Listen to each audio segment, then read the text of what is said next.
কলা চাষে যে পরিমাণ খরচ হয়, খরচ তুলনায় আপনার লাভ কেমন হয়? কলা চাষে খরচ কম, কিন্তু লাভটা ভালো।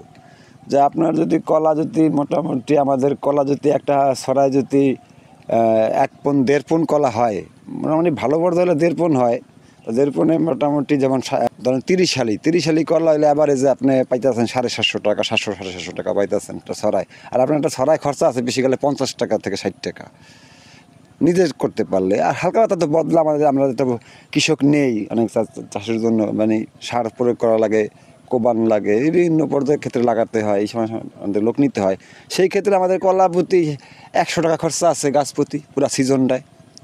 কিন্তু এটা লাভজনক ফসল না। যদি আপনি 100 টাকা খরচা করে আপনি একবারই পুঁতলেন, কিন্তু ওইটা আপনি বারবার আপনি একাধারে 3 বছর খাইতে পারবেন যদি আপনি পরিচর্যা করে রাখেন।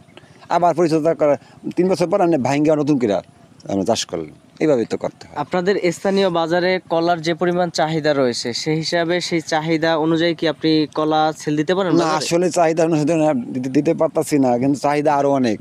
কিন্তু সেই চাহিদার তুলনায় আমরা কলা দিতে পারতাছি না।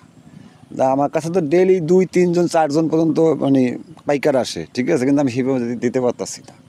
হয়তো আগামীতে একটু ভালো পারবো, কিন্তু এবার নতুন করছি, এই গত বছর থেকে শুরু করছি। তাই গত বছর এই 700 গাছ ছিল না, ছিল 300। সেখান থেকে এবার আবার 400 বাড়াইছি। এই 700 এবার এখন 700 আছে, আগামীতে হয়তো আরও বাড়াইতে চাইতেছি আমি।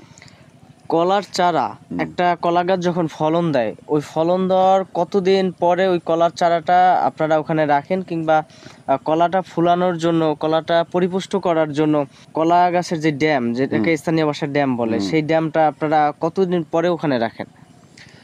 মানে কলা কাটার পরে কলায় যখন ছড়া আসে, ছড়া আসার সাথে সাথে কি একটা করে ড্যাম রাখেন আপনার, নাকি আর তারও পরে? না না না, এটা কলার ছড়া আসার আগেই মানে কিছুদিন ছড়া আসবে একটা ভাব আছে না, ওই সময় আমরা রেখে দিই, মানে একটা সাথে আর একটা বড় থাকে, একটা ছোট থাকে। আর অনেকে অনেকগুলো রাখে, কিন্তু অনেকগুলো রাখলে লস। আর যদি আপনি যেই কলাটা আমরা যদি কাটে ফেলাই, যেই গাছটা, ওইটা যদি আমরা উঠাইতে পারি, গোড়াটা উঠাইতে পারে আরও ভালো হয়।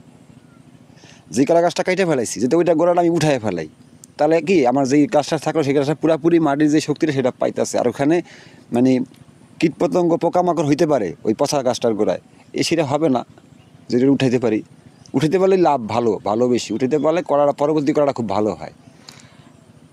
অন্য ফসলের মতো কি কলা চাষও বা কলার মধ্যে বা কলা গাছের মধ্যে কোনো পোকা আক্রমণ করে বা কোনো ছত্রাক আছে এর মধ্যে? কলা গাছে অবশ্যই আছে। কলা গাছে মানে সবচেয়ে কেঁচোটাই বেশি আক্রমণ করে, কেঁচোটাই বেশি ক্ষতি করে কলা গাছের মেন শত্রুই কেঁচো। লাল একটা কেঁচো আছে, ওই লাল কেঁচোটাই বেশিরভাগ এটার ক্ষতিকারক। অন্যান্য পোকামাকড়ের চেয়েও মানে লাল কেঁচোটাই ক্ষতিকারক বেশি।